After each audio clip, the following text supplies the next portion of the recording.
I am preparing for competitive exam. तो होता क्या है कि एक स्टूडेंट के लाइफ में डिसिप्लिन बहुत इंपॉर्टेंट है वाइल यू आर प्रिपेयरिंग। सो उस डिसिप्लिन को कैसे मेंटेन करा जाए। फॉर एग्जांपल जैसे मैंने अगर एक स्ट्रैटेजी बनाई, 8 दिन 10 दिन वो स्ट्रैटेजी चली, लेकिन फिर ऐसा एक बीच में ब्रेक आता है कि वो स्ट्रैटेजी ब्रेक हो जाती है, देन आई कंफर्ट जोन में मैं आ जाता हूँ वापस से। तो सर उस डिसिप्लिन को कैसे मेंटेन करके रखूँ for long period of time, so that I can be grow in my career. तो आपको क्लियर है कि आपको ये एग्जामिनेशन क्रैक करना है। जी सर। आपको ये भी क्लियर है कि उसके लिए डिसिप्लिन ज़रूरी है। बिल्कुल सर। फिर वो मेंटेन क्यों नहीं हो पा रहा है? आप बताइए, उसके पीछे क्या रीज़न है? सर एक्चुअली आई फील कि जब एक पीरियड आता है कि जहाँ पर मुझे लगता है कि नहीं, अब आई एम इन कंट्रोल, अब मैं आगे बढ़ सकता हूँ, आगे उस चीज़ को फॉलो कर सकता हूँ, डे आगे अपने दिन को बढ़ा सकता हूँ अपने अकॉर्डिंगली। बट ऐसा एक मोमेंट आता है कि फॉर एग्जांपल मैंने कुछ देर मोबाइल चला लिया, कुछ दिन मैंने किसी से ऐसे बात कर ली जिस पे मेरा ध्यान वहाँ से भटक गया। तो सडनली वहाँ से क्या होता है कि जो मेरा जो रूटीन है वो धीरे धीरे कम होते जाता है, और जो मेरा पुराना लाइफ स्टाइल है वो धीरे धीरे वहाँ उस पर हैवी होते जाते हैं, और उसको फिर वापस से फॉलो करना उस रूटीन को काफ़ी मुश्किल हो जाता है। बेसिकली यहाँ पर प्रॉब्लम क्या है कि एक तरफ आपकी बायोलॉजी है जिसको आपके इस एग्ज़ाम से कोई मतलब नहीं है। उसको सिर्फ इस चीज़ की पड़ी है कि मेरे को सेंसरी प्लेजर्स कहीं से भी किसी भी तरीके से मिल जाए, मतलब मेरे को मज़ा आता रहे, मुझे कुछ करना ना पड़े, बढ़िया से बढ़िया सेंसेशंस मिलती रहे, जो भी हमारे सेंसेस के थ्रू होती है, जितनी भी सेंसेशंस होती हैं, जितनी भी तरह की प्लेजर्स होते हैं, वो प्लेजर्स मिलते रहे और पेन ना हो। Yes sir. तो बेसिकली जो फंडामेंटली जो प्रॉब्लम है वो ये है कि अब या तो ये जो पढ़ाई आप कर रहे हो, ये जो तैयारी कर रहे हो, ये प्लेजर होता उससे बड़ा, या एटलीस्ट उतना ही जितना कि वो है, वो जो सेंसरी प्लेजर्स हैं आपके लिए, है ना। बट ऐसा तो है नहीं, क्योंकि अगर वो होता तो ये क्वेश्चन ही नहीं उठता। Yes sir. वो आपके लिए पेन है, तभी तो वहाँ पे ध्यान को लगाना पड़ रहा है, यस और ध्यान अपने आप कहीं और लग रहा है। यस। फॉर एग्जाम्पल मैं आपको एक सिंपल एग्जाम्पल देता हूँ। आपके दादाजी या आपके परदादाजी कोई भी आपको एक मैप दे देते हैं अपनी डेथ से पहले कि बेटा ये मैप है, वहाँ जाएगा हमारे उस पुराने घर में, तेरे को वहाँ पे खोदना है, और वहाँ पे नीचे ना कुछ खजाना दबा हुआ है जिसकी वैल्यू आज की डेट में करोड़ों रुपए की है। तो अब उसको खोदने में मानो 10 दिन लगने वाले हैं, और आप किसी और की हेल्प नहीं ले सकते, नहीं तो सबको पता लग जाएगा। तो अकेले आपको खोदना है अगले 10 दिन तक, या ये मान लो अगले 1 महीने तक। वो काम हो जाएगा या नहीं हो पाएगा? सर हो जाएगा। क्यों? क्योंकि आउटकम क्लियर है माइंड में कि 1 महीने बाद गारंटेड है कि मुझे ये मिल जाएगा। यस। अभी जो आप कर रहे हो वहां पे यही सर्टेन नहीं है कि आपका होगा या नहीं होगा। यस। एक रेस है जहां पे आप चाहे जितना मर्जी तेज भाग लो, बट अकेले आपसे कुछ नहीं होता, बाकियों पर भी डिपेंड करता है कि वो कितना तेज भाग रहे हैं। यस। अगर आपसे तेज भागने वाले बैठे हैं तो उनका हो जाएगा, आपका नहीं होगा। प्लस और बहुत सारे फैक्टर्स वहां पे प्ले करते हैं। उस मूवमेंट में जिस वक्त आप वो एग्जाम दे रहे हो, तब आपका थॉट प्रोसेस क्या है, आपका माइंडसेट क्या है, यू आर नॉट श्योर कि होगा या नहीं होगा, तो माइंड उस डायरेक्शन में काम ही नहीं कर रहा। माइंड क्या बोलेगा अपने आप को कि मैं इतना एफर्ट कर तो रहा हूं, पता नहीं होगा भी या नहीं होगा। Exactly sir. जैसे अभी मैंने खजाने वाली बात करी, तो मानो आपके दादाजी ने, परदादाजी ने आपको कोई नक्शा नहीं दिया है, ऐसे ही आपने कहानियां सुन ली है कहीं से कि ऐसे खोदते हैं ना हम कहीं जाकर के किसी किले में, तो खजाना मिल जाता है, और आप खोदे चले जा रहे हो। कब तक खोदते रहोगे? सर गोल ही क्लियर नहीं है, कहाँ जाना है, क्या करना है। नहीं, गोल तो क्लियर है, क्योंकि आपने कहानियां सुनी है बहुत लोगों से कि ऐसे ऐसे कुछ महल होते हैं पुराने, उनके आसपास में पहले के ज़माने में क्या होता था, कुछ घर होते थे, वहाँ पे लोग ना अपने सोने के चांदी के सिक्के गाड़ के रखते थे। तो ये 4 घर हैं, अगर चारों को खोदोगे तो एक आध में से कहीं ना कहीं से कुछ ना कुछ मिल जाएगा। लेकिन कहानियां हैं, उसकी होने की प्रोबेबिलिटी बहुत कम है। हो सकता है, इम्पॉसिबल नहीं है, बट प्रोबेबिलिटी क्या है? May be 1%। 99% क्या है कि चारों को खोदोगे कुछ भी नहीं मिलेगा। तो अब क्या होगा? दोनों में कुछ फर्क है। जो पहली सिचुएशन मैंने जो पहला एग्जांपल दिया था कि दादाजी ने बताया और आप खोद रहे हो, और अब जब आपको पता ही नहीं है कि वहां से निकलेगा भी कुछ या नहीं निकलेगा, कुछ होगा भी या नहीं होगा 4 महीने बाद, दोनों में एफर्ट में कुछ फर्क है। सर फर्स्ट में आउटकम पता है आपको कि यहीं पर ही मैं खोदूंगा तो मुझे खजाना मिल जाएगा।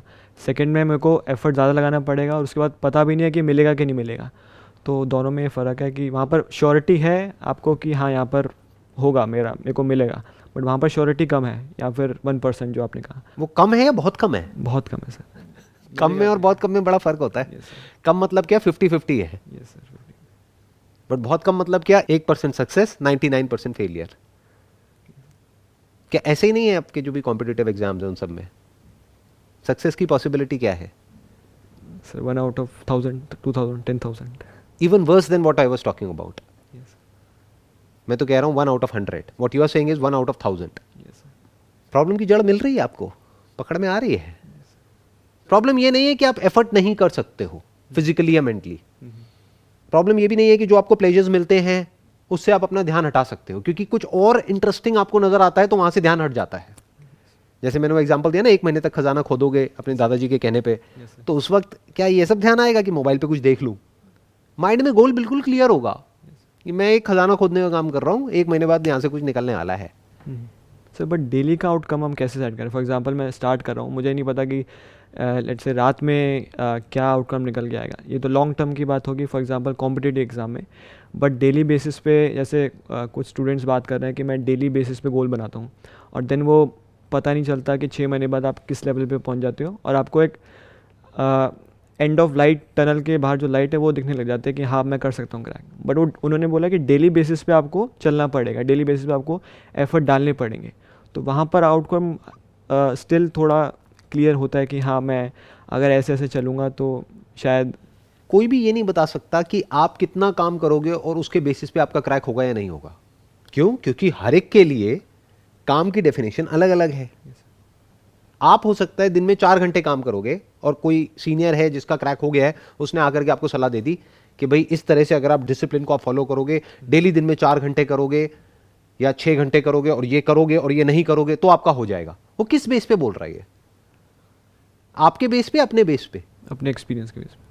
बट क्या आप और वो सेम हो बॉडी वाइज और साइकोलॉजी वाइज? आपकी जो साइकोलॉजी है, आपकी जो बॉडी है, वो सेम है या अलग अलग है? बिल्कुल अलग अलग है सर। तो फिर ये फॉर्मूला कहां से आया? अब मैं आपको डिमोटिवेट नहीं कर रहा हूं, मैं आपसे सिर्फ क्वेश्चनिंग कर रहा हूं। कुछ लोग जो इंटेलिजेंट नहीं है ना, वो इन बातों को ये समझेंगे कि मैं डिमोटिवेट कर रहा हूं। मोटिवेशन का मतलब वो क्या समझते हैं कि कहीं भी रेस हो रही है वहां पे जाकर के बोलते रहो अरे बहुत बढ़िया हो जाएगा, तेरा हो जाएगा, never give up, never give up, go on go on go on. ये नहीं है मोटिवेशन। मैं क्या कर रहा हूं, मैं आपसे एक्चुअल में समझने की कोशिश कर रहा हूं कि प्रॉब्लम क्या है, उसकी जड़ क्या है और उसका सोल्यूशन क्या है। जो प्रोडक्टिविटी की डेफिनेशन है वो सबके लिए अलग अलग है। ऐसे ऐसे लोग हैं जिनका पास्ट में क्रैक हुआ है। मेरी बात को वेरीफाई करना हो तो उन लोगों से जाकर के बात कर लो जिनका क्रैक हुआ है, 10 अलग अलग लोगों से। 10 का प्लान सेम नहीं मिलेगा। कोई होगा जो कहेगा कि मैंने दिन में 2-3 घंटा काम किया, बाकी टाइम रिलैक्स किया। कोई होगा जो कहेगा मैंने तो दिन में 12-12 घंटे काम किया। उसका भी हो गया, उसका भी हो गया। अब आपके लिए दोनों में से सही कौन सी है? ऐसे समझना होता है कि 10 अलग अलग लोग अपनी अलग अलग स्ट्रैटेजीज बताएंगे। अगर आप ध्यान से समझोगे कि उसने क्या किया, कैसे किया। उन 10 में से किसी की गर्लफ्रेंड होगी, किसी की नहीं होगी। तो जिसकी नहीं होगी वो कहेगा कि मैं इन चक्रों में नहीं पड़ा, इस वजह से मेरा हो गया। Yes exactly. जिसकी होगी वो कहेगा कि उसने ही मुझे हेल्प किया। किसी का ब्रेकअप हो गया होगा तो वो कहेगा कि मेरा ब्रेकअप हो गया, इस वजह से मेरा नहीं हुआ। कोई दूसरा मिलेगा जो कहेगा मेरा ब्रेकअप हो गया, इसी वजह से मेरा हो गया, क्योंकि मैंने अपना सारा गुस्सा वहां निकाल दिया। तो कोई फॉर्मूला तो है ही नहीं। आप मेरे से भी क्या चाहते हो? फॉर्मूला। जिससे भी आप बात करते हो आप क्या चाहते हो? फॉर्मूला। बट आपका कैसे क्रैक होगा, कैसे नहीं होगा, उसके लिए सबसे पहला स्टेप क्या होगा? पहले आपकी पर्सनैलिटी को समझना, आपकी साइकोलॉजी को समझना, आपके बैकग्राउंड को समझना। कुछ ऐसा हो सकता है कि जो भी आप तैयारी कर रहे हो इसको क्रैक करने के लिए, वो इंटरेस्टिंग हो जाए, उसमें मज़ा आने लग जाए। Sir I have tried many times actually. जो मैंने ये फॉलो करा था 10-15 दिन का, कि 15-20 डेज़ में पढ़ता हूँ, फिर देन ब्रेक हो जाता है। देन नेक्स्ट टाइम जब मैं प्लानिंग करता हूँ तो मेरा बेसिकली ये होता है कि जो पुरानी प्लानिंग है उससे थोड़ा सा डिफरेंट हो, बिकॉज अब फिर से उसी जोन में जाएंगे तो कहीं ना कहीं आपका जो माइंड कहेगा कि नहीं, आप 7 से 11 मैथ्स पढ़ते हो तो अब 7 से 11 थोड़ा कोई अदर सब्जेक्ट पढ़ो। इसमें मेन सब्जेक्ट्स कौन से हैं जिस पे आपको सबसे ज़्यादा ध्यान देना है? Basically mathematics. तो बेसिकली इसमें आप कह रहे हो कि जो एग्जामिनेशन आपको क्रैक करना है इसमें मैथमेटिक्स का बहुत बड़ा रोल है, सबसे बड़ा रोल उसी का है। जी सर। तो अब आपको क्या चाहिए कि किसी तरीके से उस सब्जेक्ट में आपको मज़ा आने लग जाए, उस सब्जेक्ट में इंटरेस्ट आ जाए। उससे ज़्यादा जितना कि आपको मोबाइल पे टाइम पास करने में आता है तो काम हो गया ना। Yes sir. ये है प्रॉब्लम की जड़। तो अब वो कैसे होगा? मैथमेटिक्स में इंटरेस्ट कैसे आएगा? जो भी मैथमेटिशियंस पास्ट में हुए हैं उनके बारे में पढ़ो ना। तो आपको पता लगेगा कि लोग कहाँ कहाँ तक गए हैं, किस किस लेवल तक गए हैं। उनकी बायोग्राफीज पढ़ो, कहानी तो है। अगर कोई ऐसी कहानी आपके दिमाग में बैठ जाए जो कि आपके माइंड में कोई आइडल बन जाए कि मुझे भी इसी लेवल का मैथमेटिशियन बनना है, तो मान लेते हैं आप उस लेवल का नहीं बनोगे, बट एटलीस्ट इस लेवल का तो बन जाओगे कि वो एंट्रेंस क्रैक हो जाएगा, आपका काम हो जाएगा। You must fall in love with mathematics. That is the solution of this problem, not discipline. Because if you are in love with mathematics and even if the outcome is not clear, you are enjoying what you are doing. Exactly. तो आपके 1-2 साल waste नहीं हुए, और कुछ नहीं तो 2 साल बाद आप एक बेटर मैथमेटिशियन बन गए जो थे 2 साल पहले। क्रैक नहीं भी हुआ तो नहीं भी हुआ तो कुछ मिल गया ना, आउटकम तो क्लियर हो गया। Yes. तो अब इससे क्या हुआ, तीनों प्रॉब्लम सॉल्व हो गई। आपकी 3 प्रॉब्लम्स थी। एक थी कि जो काम आप कर रहे हो उसमें मज़ा नहीं है, तो मज़ा कैसे आएगा, मैंने आपको बताया। ऐसी कहानियाँ पढ़ो जिसको पढ़ करके, जिसके बारे में सुन करके वो इतनी इंस्पिरेशनल हो, उसमें कुछ ऐसा हो कि वो आपको अंदर से भगाए। उससे क्या हुआ, आपको अब वो करने में मज़ा आने लग गया। दूसरा, आउटकम को क्लियरली डिफाइन करो माइंड में। आउटकम मस्ट नॉट बी कि मेरा ये होना चाहिए, क्योंकि वो होना है ना होना आपके हाथ में नहीं है। तो आप क्या बोलो, हो गया तो बहुत बढ़िया है, मुझे ये करने में मज़ा आ रहा है। क्या करने में, मैथमेटिक्स सीखने में। और मैं ये करता रहूँगा अगले 1-2 साल तक। तो क्या बनूंगा मैं, या तो मैं एक बहुत अच्छा मैथमेटिशियन बन जाऊंगा या मुझे जॉब मिल जाएगी। अब मेरे को जॉब तो मिल गई, साथ ही साथ मैं एक तगड़ा मैथमेटिशियन भी बन गया। तो आउटकम भी क्लियर हो गया, प्रोसेस में मज़ा आने लग गया, जर्नी में मज़ा आने लग गया। अगर ये 2 चीज़ें एक्चुअल में आप कर लेते हो, जैसे मैं बता रहा हूं, लिख करके पेपर पे अपने माइंड में, आउटकम को भी क्लियर कर लेते हो, प्रॉपर्ली डिफाइन कर लेते हो कि ये मेरा गोल है अगले 2 साल बाद, आइदर अ ग्रेट मैथमेटिशियन और a public sector employee. I am okay with both the options. और 2 साल तक की जर्नी में मैं अपने ऊपर काम करूंगा और अपनी स्किल को बेटर करता चला जाऊंगा, अपनी नॉलेज को और बेटर करता चला जाऊंगा। सिर्फ वही नहीं सीखूंगा जो सिलेबस में, इसके अलावा भी सीखूंगा। Now you are following in love with the subject and the journey. तो जब ये होगा तो क्या होगा, अपने आप ही ध्यान जो छोटे मोटे प्लेजर्स है वहां से हट जाएगा। वो सब चलेंगे साथ साथ में, बट कम, ऐसा नहीं छूट जाएंगे, बट उतने ही होंगे जितने की होने चाहिए। प्यास लगी, पानी पिया, काम खत्म। भूख लगी, खाना खाया, काम खत्म। फिर वो सब चीजें भी बुरी नहीं है। क्यों, क्योंकि अगर आप इतना एफर्ट लगा रहे हो अपनी नॉलेज को बेटर करने में, तो आपको बीच बीच में रिलैक्सेशन भी तो चाहिए ना। तो वो सब एक रिलैक्सेशन का काम करेगा। फॉर एग्जाम्पल, आपने बहुत काम किया, बहुत पढ़ाई करी, ये करा वो करा। डिसिप्लिन का मतलब ये नहीं होता कि गधों की तरह बस लगे रहो। उसका मतलब क्या है कि आपने 2, 4, 5 घंटे में आपने क्या अचीव किया है। तो आपको ये समझ आया कि अच्छा मैं यहाँ था 3 घंटे पहले, अब मैं यहाँ आ गया हूँ, अब मेरी जो ब्रेन है, मेरी जो बॉडी है, वो रिलैक्सेशन मांग रही है। Let me go out and watch a movie. तो अपने आप को रिवॉर्ड दिया आपने तब जब एक्चुअल में कुछ अचीव किया। This is actual discipline. क्योंकि अगर इस तरीके से आप आगे बढ़ते हो ना लाइफ में, तो लाइफ में भी बहुत आगे जाओगे। नहीं तो होगा क्या, जैसे सब आगे बढ़ते हैं उस तरीके से अगर आप कहीं पहुंच भी गए, अगर आपको कोई जॉब मिल भी गई, तब भी उसके बाद कुछ चेंज नहीं होने वाला है लाइफ में, बल्कि लाइफ और बुरी हो जाएगी। क्यों, क्योंकि अभी तो फिर भी एक गोल है उसके बाद तो कोई गोल ही नहीं बचा। मैं क्या कह रहा हूं, या तो जो काम कर रहे हो वही करते रहो, बट पैशन के साथ करो, या इस काम को छोड़ो, कोई ऐसा काम करो जिसमें आपका पैशन हो। इन दोनों के अलावा अगर आप कोई तीसरा रास्ता पकड़ रहे हो, that is not worth it. तीसरे रास्ते में क्या है कि ऐसा काम कर रहे हैं जो करना पसंद नहीं है, लेकिन जो मिलेगा वो बड़ा पसंद है। तो अगर वो मिल गया तब भी फंस गए, नहीं मिला तब भी फंस गए।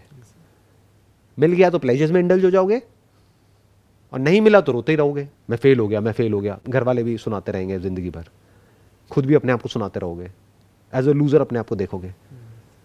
तो जिस रास्ते की मैं बात कर रहा हूं उसमें आपका फायदा ही फायदा है, नुकसान है ही नहीं। Now I hope you got the answer. Right, yes. अब क्लियर कट आंसर मिल गया, Yes. है ना। क्योंकि मैं आपको ये नहीं बता रहा कि आप क्या करो क्या ना करो, और कैसे करो और कैसे ना करो, वो आपका डिपार्टमेंट है। मैं सिर्फ आपको ये बता रहा हूं कि एग्जैक्टली डीपली अगर आप प्रॉब्लम को समझोगे तो ये प्रॉब्लम है और ये उसका सोल्यूशन है। अब उसको कैसे निकालना है, या वो करना है, कुछ और करना है, ये सब कॉल आपकी है, वो आपका डिपार्टमेंट है, मेरा नहीं है। तो जो भी लोग देख रहे हैं, आई एम श्योर अगर वो भी डीपली समझ पाए हैं कि मैं क्या बोल रहा हूँ, किस लेवल से बोल रहा हूँ, और आप भी अगर समझ पाए हो, तो आई एम श्योर कि अब आप बहुत क्लियरली चीज़ों को देख सकते हो। और बड़ी आसानी से सॉल्यूशंस निकाल सकते हो अपनी प्रॉब्लम्स के। Wish you all the best thank you sir, thank you so much. May God bless you.